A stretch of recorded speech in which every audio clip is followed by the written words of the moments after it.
Thank you all so much. We want to keep rolling today because I know we're having a lot of great conversations and we want to leave more time for that. So we're actually going to adjust the schedule slightly. All right, so in order to move the process along, we want to give a little bit more time to our friends at SHPO. So we would like to introduce Kelly Craig Johnson and Lucy Harrington from SHPO. They were very helpful last year in learning a lot. I know I learned a lot, and I've learned over the last couple of years a lot working with them. And it's really important because we do have new funding available to help with this type of work that does go through their office. So we want them to share a little bit more information, and just for all of you who are new to the process, learn a little bit about what goes into getting the review completed by SHPO. So Lucy, I'll turn it over to you first, or is it going to Kelly first? Going to Kelly. Going to Kelly first. All right, there you go. Thanks, Joe. Hi, everyone. I'm Kelly Craig Johnson, and I'm an environmental review specialist with the Minnesota State Historic Preservation Office, and I'll be the project manager for these reviews. And I'm Lucy Harrington, and I support Kelly's work by reviewing projects that you're all working on for impacts to known or unknown archaeological sites. So as some background, the SHPO is a division within the Minnesota Department of Administration, and our office is located in the administration building just north of the state capitol in St. Paul. The National Historic Preservation Act of 1966 established SHPOs in every U.S. state and territory to help carry out the nation's historic preservation program.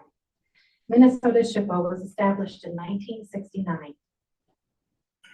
So Kelly and I are part of the environmental review program at SHPO, and we support historic preservation by reviewing development projects for impacts to historic resources and provide guidance on how to protect those resources if they're in an area that has to be developed. We also support historic preservation in other ways, and one example is through our Certified Local Government Grant program. Red Wings Hay Manicha, or Barn Bluff Park, recently used a grant from our office to update the documentation of that National Register of Historic Places listed property. You may have heard this last year because I'm using the same presentation from last year, but it's still really cool. They used the documentation that was prepared with this grant to tell a more inclusive story about that park. Because the Greater Minnesota Regional Parks and Trails Commission grant program receives state dollars, and because the projects are being carried out on non-federal public land, grant applicants are required to consult with SHPO on projects that may have an effect on significant archaeological sites or designated historic properties. Designated historic properties are those properties that are listed in the national or state registers of historic places or properties that are included in the Historic Sites Network, which are managed by the Minnesota Historical Society. For more information on state historic preservation laws, you can visit the links on this slide here, and these statutes are referred to as the Minnesota Field Archaeology Act and the Minnesota Historic Sites Act. Okay, as part of project planning, applicants should be sure to allow for sufficient time to consult with our office. As a first step in the review process, applicants should understand and be able to describe in detail the proposed project scope. The project submission to SHPO should include a cover letter that describes in detail all of the work that will be completed as part of the project. The letter should provide a description of any proposed new construction, like buildings, trails, or signage, should include a description of any previous ground disturbance in the project area, and should provide a description of any proposed renovations to existing buildings or structures. I just got text, the slides aren't moving or advancing on the online program. Thank you. Appreciate that. We'll work on that. Sorry. No, good. Thanks. The letter should also include a detailed description of the project location and should include township, range, and section legal locations from the public land survey system. The cover letter should also provide information about whether or not there are known archaeological sites or historic structures in the project area. Along with this cover letter, the submission should include a request for project review form, maps that show the general project area as well as specific project locations, any available construction drawings or site plans, and representative photos of the project area, including any buildings or structures that may be affected by the proposed project.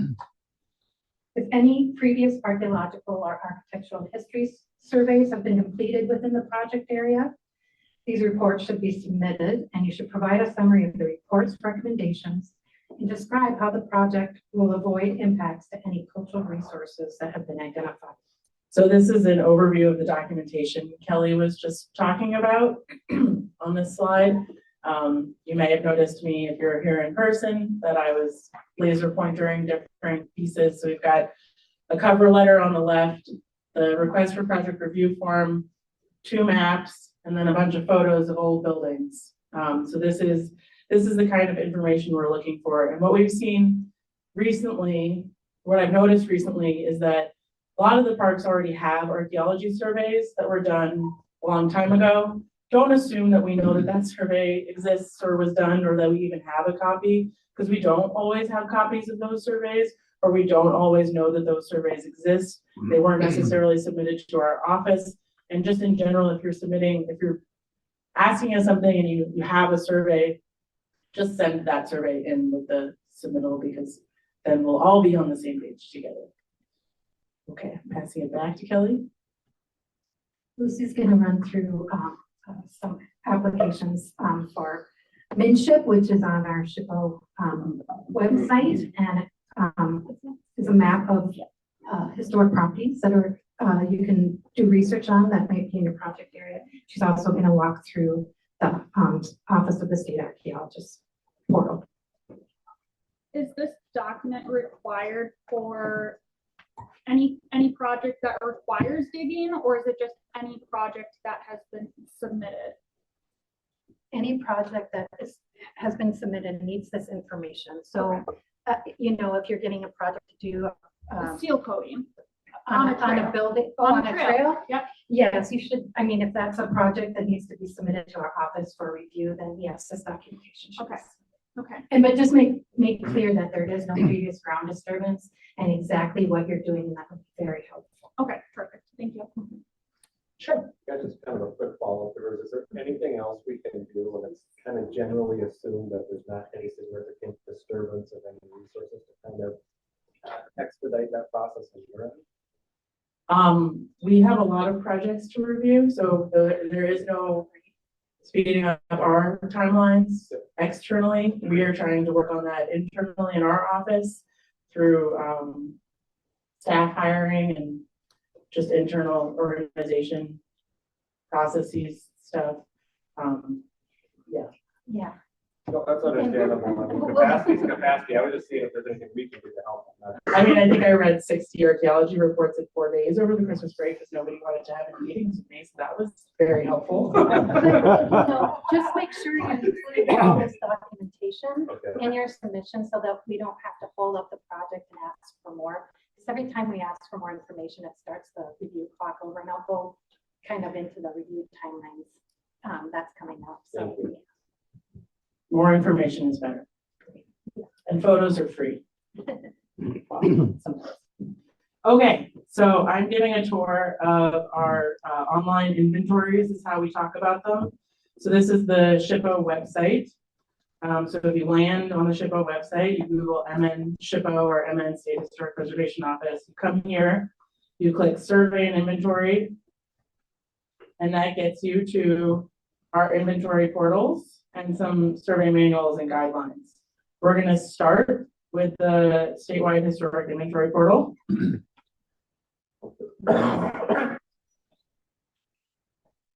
then here we are. We're going to click public map.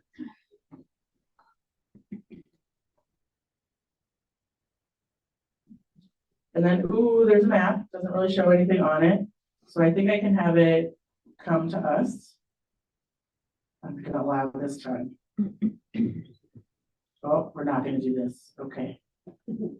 We're just going to go to St. Cloud.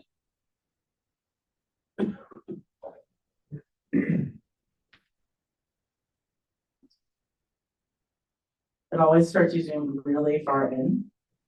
So we'll zoom back out.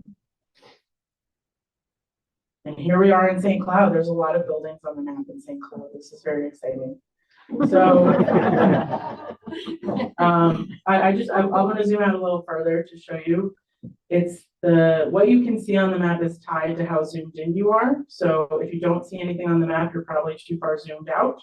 And just zoom in. Ooh, popped up. So we'll come over here. There's a whole bunch of green stuff. So what we're looking at here is red stuff. We don't know if it's important or not. Green stuff is important. So when Kelly was talking about designated historic properties, the green ones are the ones that are already more your designated historic properties, and the red ones are we don't know. So depending on your source of funding, one of these may be more important than the other. Anyway, we're not talking about that right now. We're trying to show you how to use this application. So say you're working in this area right here. We're going to zoom in really close. You can change your background map if you like an aerial image, just like on the Google Maps. Okay, cool. We're in Riverside Park. There's a dam here. That's pretty neat. What I can do is I can draw on the map. So I can say, this is where I'm going to build a new building. And then there it is. And then I can say, can you print the map? And I can give it a title, and we'll just go XXX, because why not? And then we'll say, okay, layout, yep, sure. I don't know what all that means. I'm just going to hit the export button and see what happens. And it's wheeling. It's doing something. Okay. And now we have the map with the title XXX at the top, our little box. And then we've got all of our legend and our scale bar. Ooh, and you didn't even need to like use fancy software. It's just all there. And this is a really easy way for you to communicate to us. This is what we're doing. This is where it is. This is where the historic properties in Minship are in relation to my project. We've tried to make this as easy as possible. Okay, I can't really see where I'm at now, so I'm gonna go back here. And I think if I click off, it will unselect, and then anyway, we did it. So that's a really easy thing to use. You can click on this, you can learn more things about this. So this is Riverside Park and Munsinger Gardens, and we could view the form. We could learn a lot more about this. It's had a lot of things done to it. If there's attachments, we could look at pictures. It was documented by this person. Doesn't have a resource value. Oh, it was considered eligible in 2023. So that's interesting to know. Great. This is consultants that are working with you will probably use this aspect of this more, but you're welcome to look and explore and learn more about the properties in the project area. Yes. Can you go through the later section, how to turn on? Yes. Thank you, Kelly. Okay. So on the right-hand side of the map here, we've got a lot of different functionality.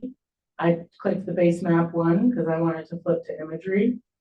If you're using a topo map, you can do a topo map and see the topo map. You can see different kinds of imagery. It's really fun. Those are your base maps. At the top here are the map layers. And so you can see that this is my draw results. That's the box I drew. We can turn that on and off. I can turn the Minship points on and off. It's really busy. And then the interesting thing is you can see the reference layers here. All of these are off, except for boundaries, which is those reservation boundaries. If we were to go, oop, I'm going in the wrong direction. There we go. Boundaries. But we can also see that we have National Historic Landmarks, State Historic Sites, and State Register of Historic Places. So conveniently, if we're right here and I turn on, oop, I can't turn them on yet. I'm going to zoom in a little more. National Historic Landmarks, something comes up. And then you can click the very bottom here is the map legend. And you can see our National Historic Landmarks have a very funky symbol. But I know this is a National Historic Landmark, so I'm cheating. So this is a National Historic Landmark, so it's tribal government, and it's a restricted National Historic Landmark. Okay, and then we turn that off, and you look at the State Historic Sites Network. I don't think we have a state historic site here, but we do, or we should have a state register. It might be up here.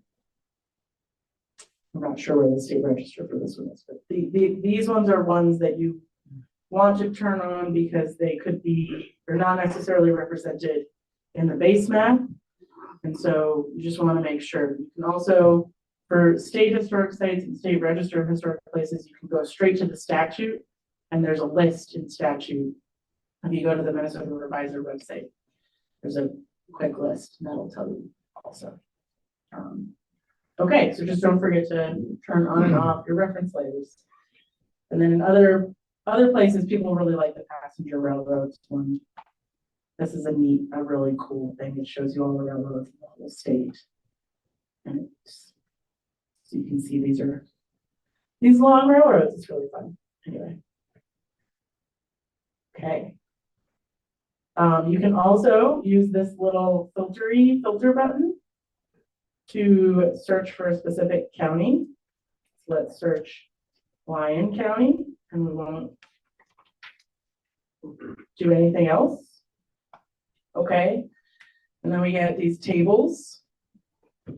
And so then you can, you have this big long table, which has a lot of things in it, 618 things and points, 12 things in lines, 56 things in polygons, and you can't see restricted things when you're in the public map.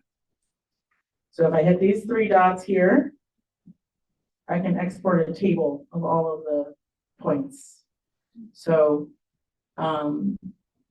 many of you may remember that part of the grant application process is that you have to email SHPO data requests and get a list of archaeology and history.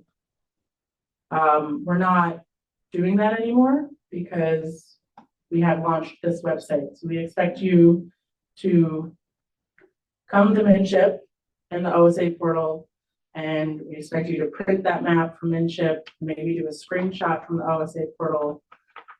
And I think we gave these instructions to the commission. I'm not sure. Yes. Okay. And so you'll be gathering this information by reviewing our inventory directly.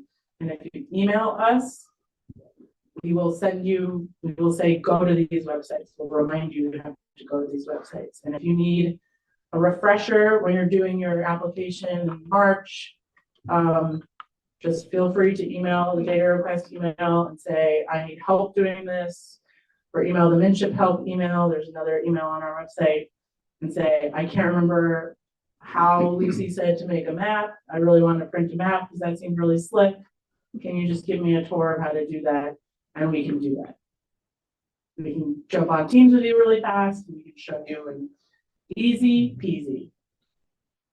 We can show you how to export a table if you want, whatever you want. It's great. I think the easiest thing will be for you to plug in an address or a location in this search and zoom to the specific thing that you're looking for, and then draw a polygon and just print them. I think that's the easiest thing to do. There's lots of different ways to search here. Lake Wobegon Trail is 57 miles long. You can upload a shapefile. Okay.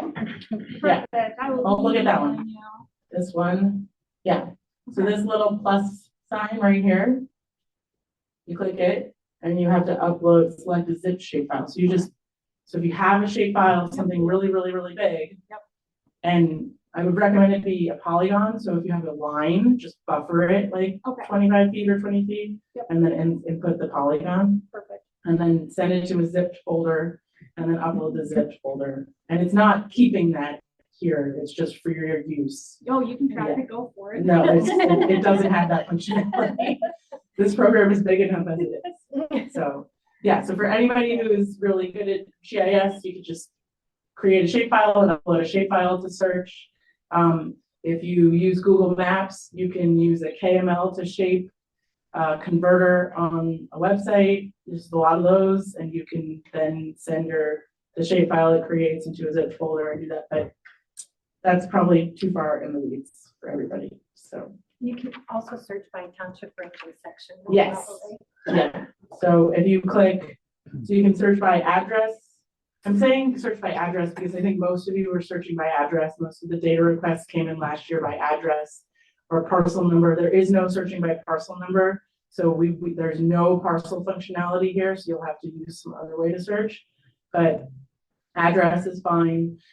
If you have township range section, you can click this little button here and you can put in your township range section. You have to select a direction, and it's most often west. Yes, Is this data set available to import into other GIS maps? you can ask Manship help if they'll let you stream it to your ArcGIS or whatever QGIS downloading. ArcMap. Yeah. So it is available as a streaming feature, web feature service. You just have to email Manship help. Okay, thank you. Mhm. There's a manual also on. Yeah. Manship. Okay. Any other mapping questions? Kind of going off of his, so if we're able to export that information into ArcGIS, would we still have to use this application or like do the screenshots of this for future applications as well? We just need a map. We don't care how you make a map. I think that for 90% of folks, making a map from here is going to be the quickest and the easiest because you won't have to email us and ask us permission, and you won't have to prove that you have the right credentials to get the streaming service. So I recommend trying to show the thing that I think will work for most everybody. Come here, make a map, print the map from here. If you have other requirements or data that you want to, yeah, there's different ways to look at it. And then being here will let you look at the records and, you know, learn a little bit more about the thing that's in your project area, if there's anything in your project area.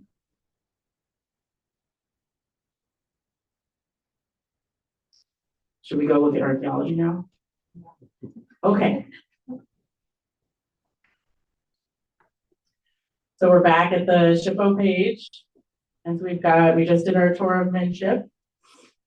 Briefly, I can click on the manuals and you can see there's a Manship user guide. There's a link to the application and there's a YouTube channel for Manship. You can look at a whole bunch of videos on different things you can do. I will warn you that the YouTube channel is primarily for credentialed users. So it's primarily for people who are identifying and inventorying buildings in Manship to add to the inventory, and it's not really built for people doing research, which is why we're here giving you this tour today. But you can watch the YouTube channel. Okay, we'll go back. So you came to the SHPO website, you clicked survey and inventory, you did your Manship. Now we're going to go to the Office of the State Archaeologist portal. So the Office of the State Archaeologist portal is hosted by the State Archaeologist, which is a different agency in Minnesota Department of Administration. So this is not us, this is not our website, this is the OSA. And so you click again, it's the same kind of thing, public map. And you can see a whole bunch of stuff. And the way it's laid out is slightly different than Manship. It looks very similar, but that little address search bar is over here on the right. So I'll type in St. Cloud again. And now we're in St. Cloud. And the thing is, on the public map here, you can't see everything because archaeological site location is protected non-public data in federal and state law.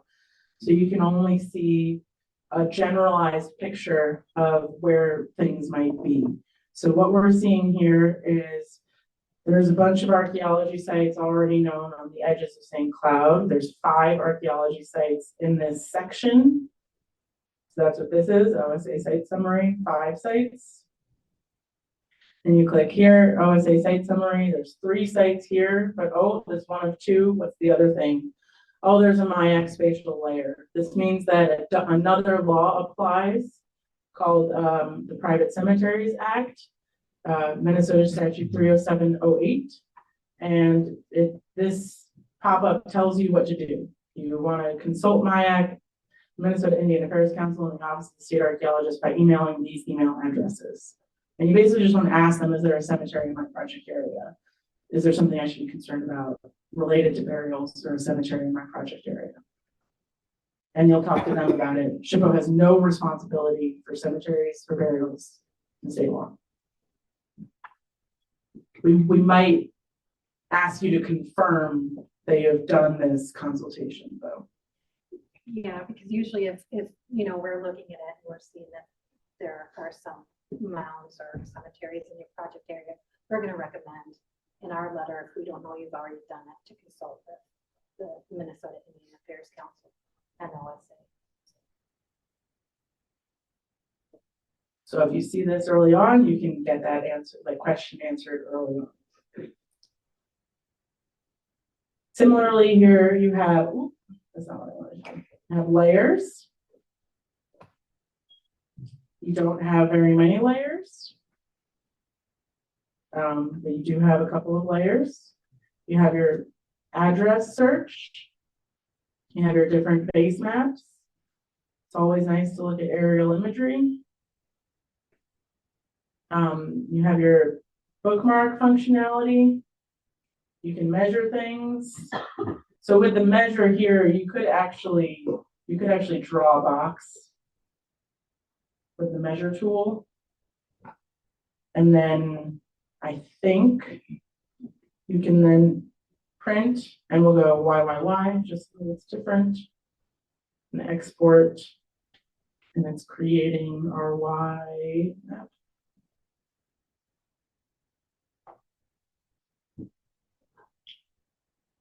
And yeah, we have our orange box, and then we've got our legend and our skill bar. So.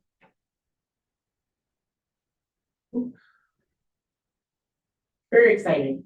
So you don't even need GIS. You can just do everything here. Draw your box, draw your project area.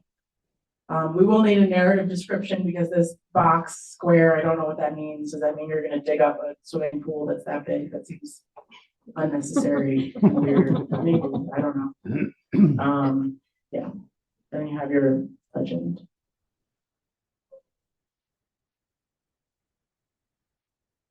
Okay, questions about the OSA portal?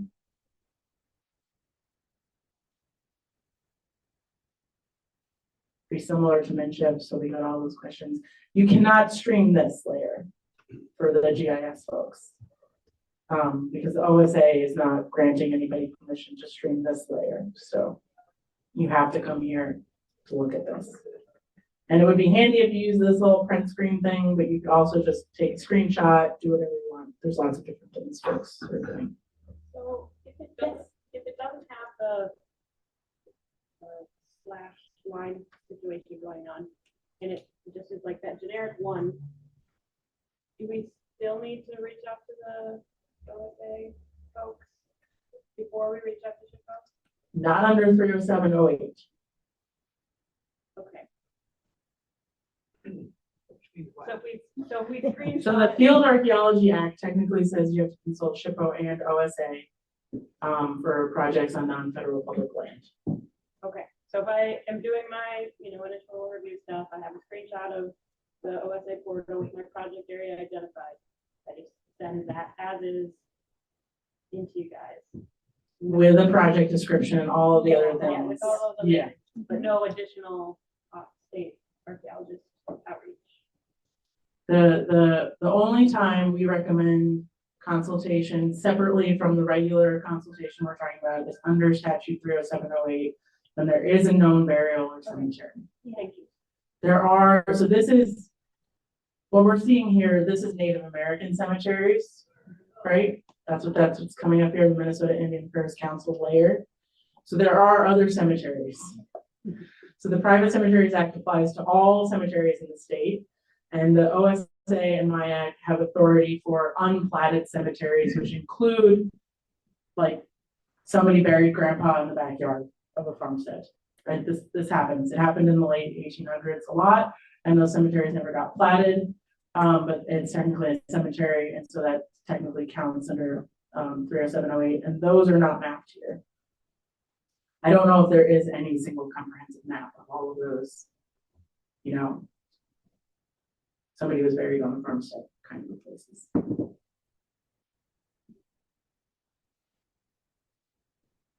Okay. I think that's it for the tour here. If there's no more questions. How do I get back to PowerPoint? So I just wanted to say a little bit about something here. Oh, thanks, Lucy. Just as a reminder, if you're looking at the OSA portal and your project area comes up and there are no previously recorded archaeological sites in the project area, that does not mean we don't have concerns about impacts to archaeology, because there's a lot of the state that has never been surveyed. So your project area may be in an area of high potential, and you know, we may still have concerns and recommend archaeological survey depending on the type of project, location, and that sort of thing. So I just wanted to let you know that just looking at the website doesn't mean like, oh, there are no concerns for archaeology here. It just means that there have been no previously identified archaeological sites in your project area. Which is why we want to know about the previous ground disturbance also. So if you know that somebody already dug a swimming pool there and then filled it back in, that would be important for us to know, because it means that there's very little chance that there's an archaeological site that's intact in that area that was already excavated down 10 feet or whatever. Yeah. Now, I assume that's including farming? Not plowing. No, Okay, not plowing. no, because in archaeological sites can remain intact below the plow zone. So that's Archaeologists ask that question all the time. Yeah. Everybody asks Yeah. that question. Okay. So we'll have the links in the slide deck. This was our static tour in case the internet didn't work. This, you know, on this slide, you can see that we're talking about the Private Cemeteries Act. We don't know anything about the Private Cemeteries Act. Please don't ask us. And here we are. okay. Now I'm going to talk about actually submitting a project for review. So once you've prepared all the documentation that we discussed, the narrative, the cover letter, the maps and photos, site plans, drawings, and that sort of thing, please submit the project review request to our office via email. And that's the email is right there in red. And then our guidance for how to submit a project review can also be found on our website under environmental review, submitting project for review. So just a little bit of information on that. So all the materials should be submitted as PDFs, and attachment sizes of up to 15 megabytes per email can be accepted into the environmental review inbox. If you have file sizes that are larger, please send multiple emails or submit the documentation using a file transfer program or an FTP. If you submit the documentation via an FTP, please send a cover letter and notification of the file transfer separately to the environmental inbox so that we know that there's a second email coming.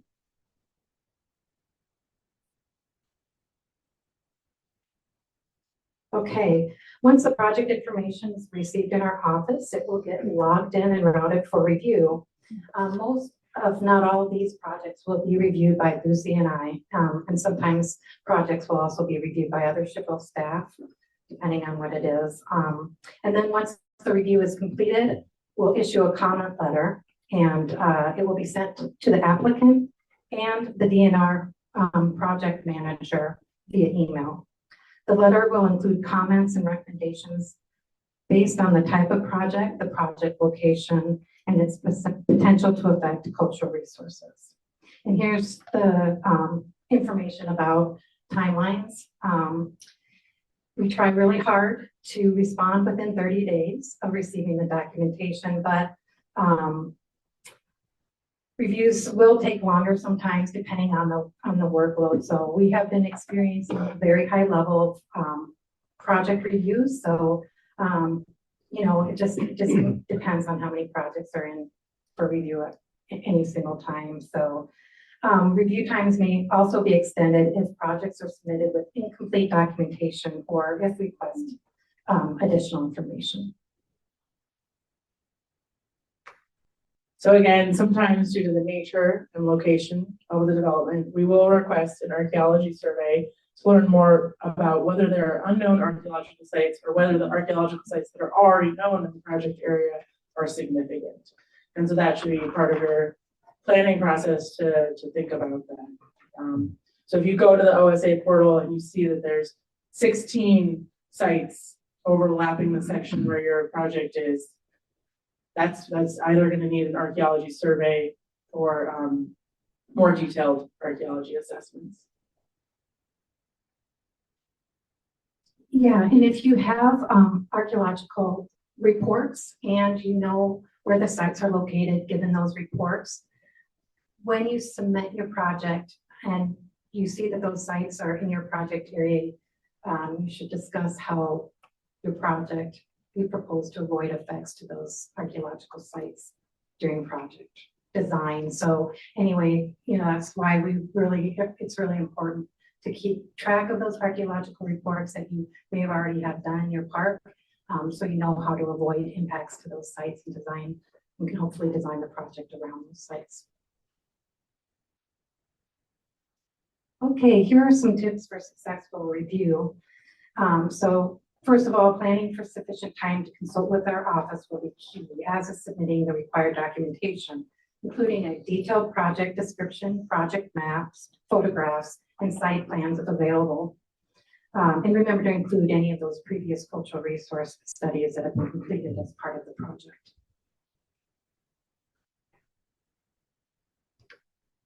It's really important to have good maps. Sometimes we get projects in where it's just a map of a park and the description talks about, we're going to build a splash pad, we're going to do all these plantings, we're going to do X, Y, and Z thing, but the map is only a map of the park and it doesn't show where each of those individual pieces of the project are located. And it's actually important, I'm sorry if that seems tedious, but it's actually important to us to know where the splash pad is going to go in the park, because we can see that some parts of the park have been previously disturbed or are farther away from the giant river where, you know, we expect there to be really important sites. And so we want to know, you know, is the splash pad really going to impact the site or not? We want to know where the things are specifically. Trails, signage, any new restroom buildings, anything like that. Yeah. It's really important for us to know. Yeah. And then what else do we have on here? Really know your project so that you can describe it well to us. Please define all your acronyms. We're not, like, I'm an archaeologist, I know a lot of archaeology acronyms. I don't know all the acronyms you're using. This isn't so much you guys, but Farm Service Agency sends us projects with a lot of acronyms about farming. And I grew up in New York City. I don't know what all these acronyms about farm equipment mean. So I just need somebody to explain it to me. Yeah, and then again, describe your previous ground disturbance. That's really in as much detail as you can possibly come up with, and then we'll try to figure out what it means. Yeah. Okay, I think that's it for successful review.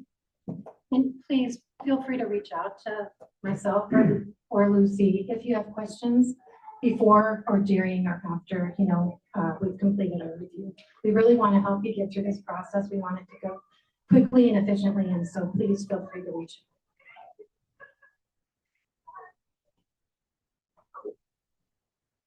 out. Can I add one thing? I think it's important when we're doing plans that it includes the area that we think it's going to be in, to be as precise as you can, but have it covered, because if you change your location and go outside of the study area, then you have to go through the whole process all over again. So make sure that our defined area that we're reporting to you actually is the area that's going to be disturbed. And it's not just a specific spot, and then you move the splash pad 200 feet over here, then you're out of your study area. So. That leads us really well into our preservation planning. How about that? Yeah. So So it's important to plan in advance for all of the things that are gonna happen over the life of a park or a trail.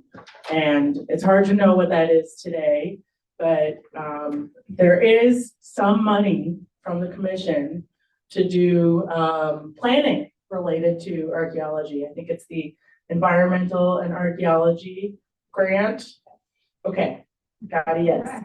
Cool. So you can do, so you can do a planning study of the entire park, and then you know where you can put the splash pad and where you can't put the splash pad, how wide the trail can be in certain areas, that kind of stuff. Or you can, do some intensive study and testing and assessment, and maybe, get a little further along with knowing whether or not those sites are worth preserving. Because in reality, not all archaeology sites are important and not all old buildings are important. We do have a scale and a way to determine that, but it requires a lot of planning. And we've seen with some parks that that back and forth, once there is a site in a project area, and because there's like a kayak launch or something and it has to go in a specific area, the site has to be evaluated. And so then we're extending the commission grant timeline, and we're spending more money on archaeology that we didn't anticipate because there's no way around this archaeology site. So we just encourage you to think in advance and maybe go after this environmental and archaeology grant and do some advanced planning and know what you're getting yourself into, so that, for future development down the road, you know where you're gonna be and what's gonna happen. Yeah. And then we think that cultural and historic resource management plans are cool.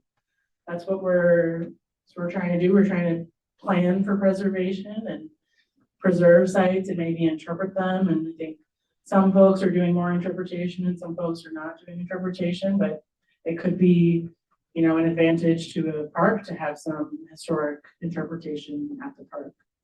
Could be fun. Yes, Chris. If I could add, I have a little bit of a bias because this is what I do, but I think it's also smart to think about whenever you can double dip with these funding opportunities. So there's no reason that, in my mind anyway, that an archaeology report can't also go towards requirements for ADA accessibility and things like that. It's a little tangential to the archaeology itself if you're focusing on archaeology, but doing that master planning and things like that, it applies to other things besides knowing where to build and stuff like that. Yeah.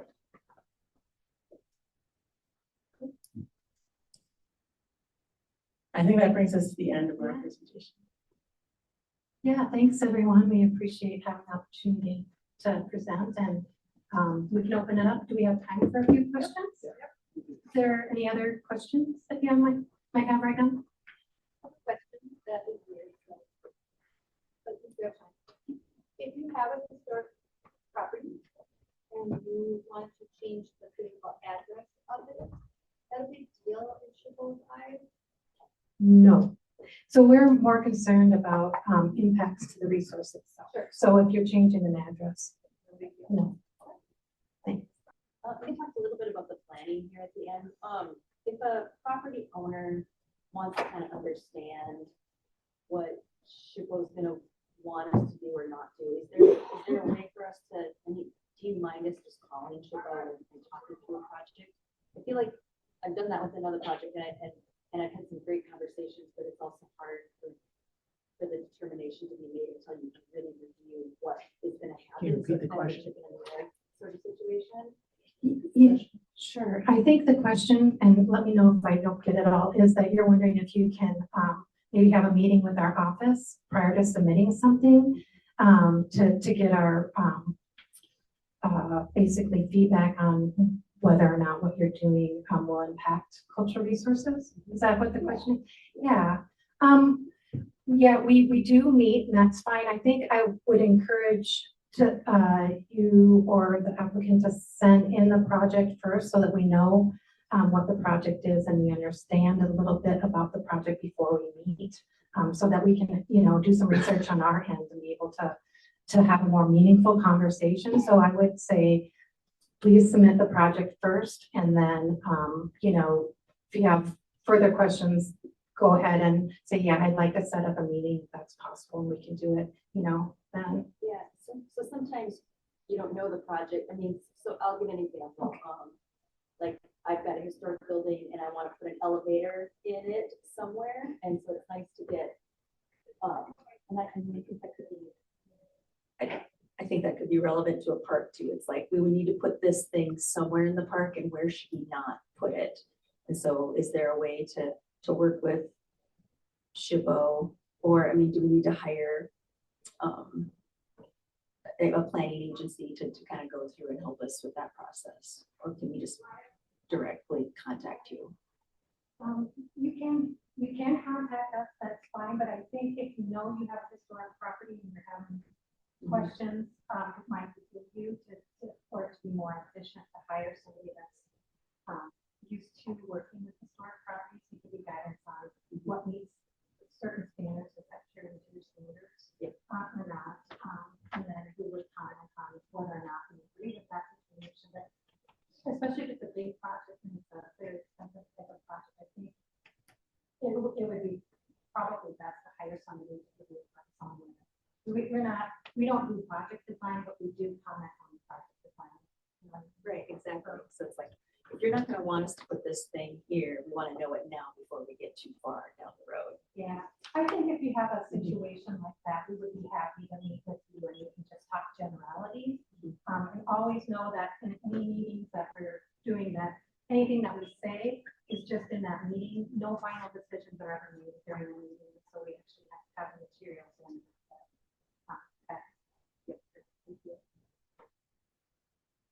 I think it also depends on the scale of the project. So like an elevator in a historic, like a National Register listed. So just again, I think it depends on the scale of the project. So adding an elevator to a National Register listed historic building is sort of a different thing than putting a splash pad in a park. And I think that there's different kinds of technical assistance we're happy to discuss without really having enough details about the project.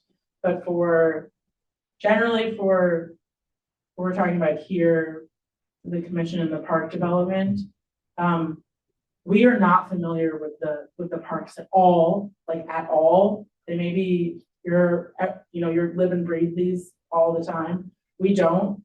We have a ton of agencies that we deal with, a ton of different parks. People are talking to us about local small parks and big giant parks and Voyagers National Park and Superior National. There's too many different things. And too many different, like I was saying with the Farm Service Agency, and I don't even know what acronyms they're talking about. Like we need something to look at for a lot of these projects to understand where it is, to be comfortable talking to you in a meeting.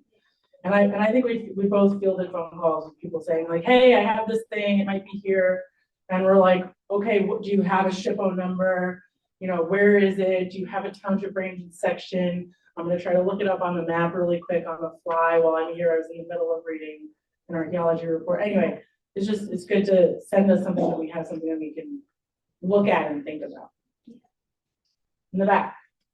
In the name of planning, starting to think about our master plan and asking for a grant, did you say that we could submit a full park? I guess, or does it need to be like really narrowed down into each project that could be, we have budget 250 acre park. So could I, going back against like, something over here, don't dig over here, but over here is fine. Or does it need I think that's a commission question. If you wanted to have a full survey, you can do it. It's just, there's a dollar cost. And the archaeological and environmental grants that we have available are way for expensive and the funds go away. Some projects are very expensive to do. A whole park is going to come at a cost. On the other hand, then you know what you've got and you can plan accordingly for future development. Yes. Just general notes for group 2 on that same vein. Minnesota State Historic Society also has $100,000 and $2,000 grants, but we found out the hard way that the second your survey is tied to a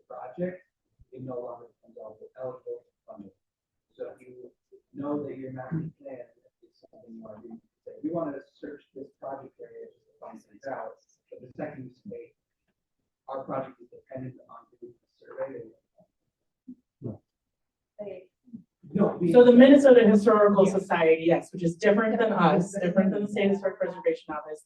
They have grant programs that you may or may not be eligible for depending on what you're doing. You're generally more eligible if you're in a planning phase than if you're already in the environmental review phase. So if you have, and I think this comes up, this is very esoteric, but so say you have an archaeology site in your park and you want to build your splash pad on top of that archaeology site, you already know it's there. You cannot use funding from the Minnesota Historical Society to essentially excavate that archaeology site before you build the splash pad. And then in that same note, if you're going through a project review, whether it be federal or state, and there's some adverse effects to historic property, a building or whatever, you cannot use those state dollars to do any mitigation for that project, because those legacy funds will not, mitigation is not an eligible category under those funds. So just something to think about too. But by all means, think about it in the planning stage and ask them all your questions. We don't, the reason Kelly knows anything about this at all is because SHPO used to be part of the Minnesota Historical Society, but we are no longer. So I definitely don't know anything about it. And I know very little because those The projects have changed, yeah. Other questions?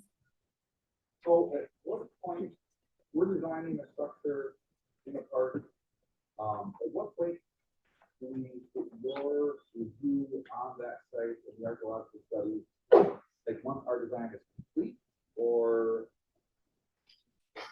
once we have a site plan, is that enough for you guys to start your study? Yeah, I think for probably these types of projects, and is it a interpretive center or restroom? An amphitheater, yeah. Good question, Kelly. Okay, I think the question was, you're wondering when to get our involvement in the project planning? Yeah, if we have to move the site, we'd like to know before we finish the design for the structure itself. Our review is actually, it depends on what the project is. So I think that depends on what the project is. So are you getting the money to build or to plan? To build. Okay. So I think, yeah. No, to build. So once you know where the building is going to be located, send it in. Sure. Okay. I mean, yep, if it's a current grant project and you need to get review, the location is going to be pretty important. So especially, yeah, there may be some back and forth, so it's kind of a hard question to answer. I'm sorry, because but I'd say as soon as you have a location picked out and you have all that information gathered, go ahead and send it in. And if, there might be some back and forth about, we think an archaeological survey would be necessary here. Maybe not, maybe, that sort of thing. So it's kind of hard to generally talk about that without knowing the project location and what's there. Thank you. Yeah. Yeah. We're going through a preliminary planning process for a regional trail that we're not seeking funding yet, but we will. Should we be tying in the cultural historic resource plan with that? I just don't want to get you, it's a very expensive preliminary plan and we haven't gone through the DD yet. Once we go through that, if we have to do a archaeological study, find out that the design is not. I think having more information at your fingertips, like on those two portals, as early as possible is to your advantage. Okay. And I would say that if you're blazing a whole new trail where there's never been a trail ever before, you probably minimally want an archaeologist to, so with the archaeology portal, you can't see the exact site locations. You can only see a fuzzy location for where the sites are. but an archaeologist can see the exact site locations. And so an archaeologist could look at your proposed trail route and say, well, if you put it here instead of here, you're gonna avoid this significant archaeology site, even though to your view and the public view, it might not look that way. So I would say, and that's what we call like a desktop assessment, a phase 1A literature review and archaeological assessment. And so that's just the archaeologist doing some background research and saying, we think this is what SHPO is going to tell you. So this is where the known sites are. This is where the high potential for sites are. And, you know, this, we think SHPO is going to say you have to survey these areas minimally, or they're going to say no survey. And so the archaeologist will make a recommendation to you, and then you can take action on that, or you can ask us our opinion if we agree with the archaeologists who did the work, and then you would do the survey or not do the survey, or whatever. Okay. But having that desktop assessment will get you more information than just looking at those resources online by yourself. That's what's the type point. Since there's so many planning questions coming up, just from the commission standpoint, thinking about master plans, a new facility or a new area of a facility, it's not in our content standards because those were last written in 2021 before we met these wonderful people.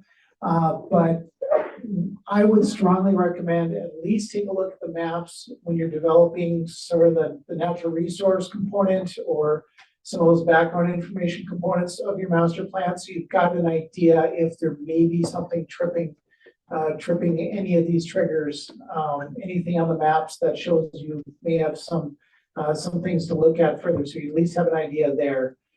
When it comes to the projects, you know, for those of you who've been doing this a while, the process has traditionally been come for funding from the commission with your schematic design. And if we fund you, then you start the process of going through the archaeological work. We realize how tight that could sometimes be, or sometimes something comes up and you have to, like was mentioned, change something around significantly. That's where our new grant came in, so that you could do that work before you even came in for funding.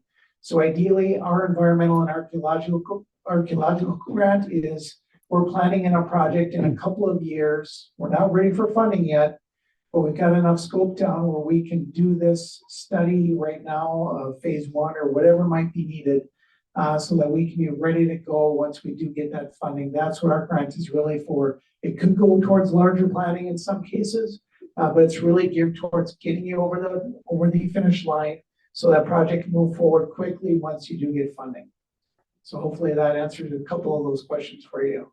Hey, Joe, can you elaborate on the grant? Is there like a minimum or maximum dollar amount, or is there a shared cost? Or? We don't have I don't think we did have no minimum. We do require a 20% match. $50,000 maximum, that's what it was.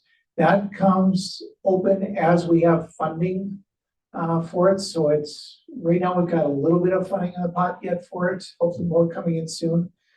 So be talking to us if you do have something you're thinking about. It's open on a recurring basis, just as we have funding available. There's no firm deadline. We just a $50,000 maximum grant amount. Your study will cost more than that. So our award is 50 up to 50 with a 20% match. How much do you get each year? I know it's going to change, but are you talking like $100,000, $1 million? Our first round this past year was $100,000. We funded 2 grants out of that, and we've got a little bit left. Hopefully we can put a little bit more into that this year.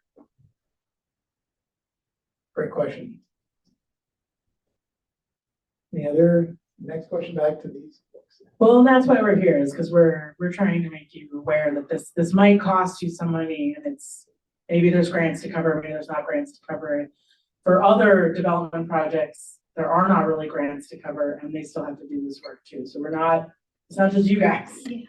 Okay, in the back. As far as lead time of project, I mean, it's a great state for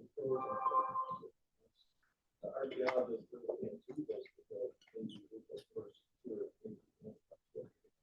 What kind of archaeologists in fact different lead times of So we're talking about the construction season, and it's the same as the archaeology season, and the question is lead time for archaeologists If a phase one is. if a phase one is required. There's nothing in there that require a phase one. What's the typical lead time? To contact an archaeologist and say, you're required to do a phase one. If all of a sudden, Oh, so after your SHPO review, how much lead time do you need to give a potential consultant to get into the field and do you the want work? to look at a piece of property, for a large trail or something like that, and an area that could have a significant, Yeah. Indian artifacts and things like that. How, that could delay the project for 6 months or more. So I will say that archaeologists in the state, like our office, are probably going to see an increase in project reviews at the federal level. Well, maybe we'll see what happens. But there was the Inflation Reduction Act, and that was funneling a lot of money into the federal government and federal government projects. And there's programs like Internet for All. So we're seeing a lot of broadband development in the state, and all of that requires archaeology. So we're all busy, I guess is what I'm trying to say, and getting on an archaeologist's schedule in the winter is probably better than trying to get on their schedule mid-construction season. I think that I don't know. I'm not a consultant anymore. I know that when I was a consultant, if somebody came to me on October 1st and said, I need you to survey 3,000 acres for this solar farm by the time the ground freezes, I'd say, cool, so does everybody else. Can you get in line? We will see if we can fit you in. I don't know. So, that October 1st to Thanksgiving window is a very bad window for archaeologists, but like the beginning of the season or over the winter, probably better. What kind of availability of archaeologists? How many within the state of Minnesota prove archaeological? I don't know. There's the Minnesota Historical Society has a preservation specialist directory, and that's a good listing of archaeologists in the state of Minnesota. You can filter them by archaeologists. I think there's like 60 companies on there, but some of the people listed on that list don't live or work in Minnesota anymore. It's just weird. It's because the Minnesota Historical Society, that's a voluntary website to participate in. There's also the Register of Professional Archaeologists, which I think has somewhere in the neighborhood of 50 individual archaeologists listed on it. I'm listed on it. You can't hire me to be your archaeologist. So there's a wide variety of people on the Register of Professional Archaeologists list. And I think those are the two main lists for identifying archaeologists working in the state of Minnesota. So yeah, it's not a very good answer or comprehensive answer, but that's where you would go to find the answers to that question. Yes. This is just additional to what you said. And this is based on experience. It doesn't just depend on the archaeologist's workload, it also depends on the workload of the state archaeologist, which has to issue the permit for the archaeologist to do the project. That pickup, I wouldn't say pickup, but that lag is what caused one of our projects to be delayed by years. So the statement was about I'm going to correct really quick. Okay. It's the Office of the State Archaeologist and the Minnesota Historical Society, under state law, the Field Archaeology Act, issue individual archaeologists, like as an individual person, not a company, not a park, not a county, an individual person. They issue them a license to conduct archaeology on non-federal public land. And the process of getting that license, I think this past year in sort of crunch times, I heard was taking over a month for some people. So 3 months, 5 months. Okay. SHPO is not involved, I'm sorry. So we hear a lot about it, but we don't have any involvement with the license issuing process. But that is an important consideration to take into account, that if you think you will need an archaeology survey, it may behoove you to get an archaeologist in the wintertime and ask them to put in an application for a license so that in 5 months when the ground is thawed, they can get out there and do the work. I don't know if that would work. We're not in those agencies. Yes. I was gonna say, so when you get the award letter, you are encouraged to start working on your SHPO as soon as possible. And there is a reason you said that is because timing is very, very important. And to see the like, yeah, with the season in Minnesota, if you can start getting this over the winter time, you can maybe then be on an archeological schedule for the spring. So there's a reason the timings are the way they are. And if everybody sends it all in March, all at the same time, we're going to slow way down. Yeah, exactly. Yes. So are you guys like the one-stop shop, or do you make a recommendation for SHPO and Maya? We don't represent the tribes. How do we know if we need their request? If there's a federal project, then the federal agency needs to conduct tribal consultation with the TIPOs. And it is our policy to recommend that everybody contact TIPOs about their projects. And even if they can do the master plans as well. It can be a lot, but we at least want to see that effort put in. We find so many projects are enhanced because those connections are made earlier rather than later. So we just want to be clear that that's called tribal coordination, and you can go to a tribe or a TIPO and say, I'm working in this park, you know, I'm considering planning, developing this park, and I want to know if there are, if you have concerns or if there are historic properties or traditional cultural places in this park that you may have concerns about as we move through development.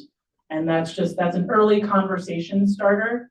Under the National Historic Preservation Act, the federal agency is required to consult on a government-to-government basis, federal government to tribal government. So it's good to have the conversation in advance. And then with MIAC, if it shows up on the map, the OSA portal that says contact MIAC, contact MIAC. So if it's not on the map, we don't have to.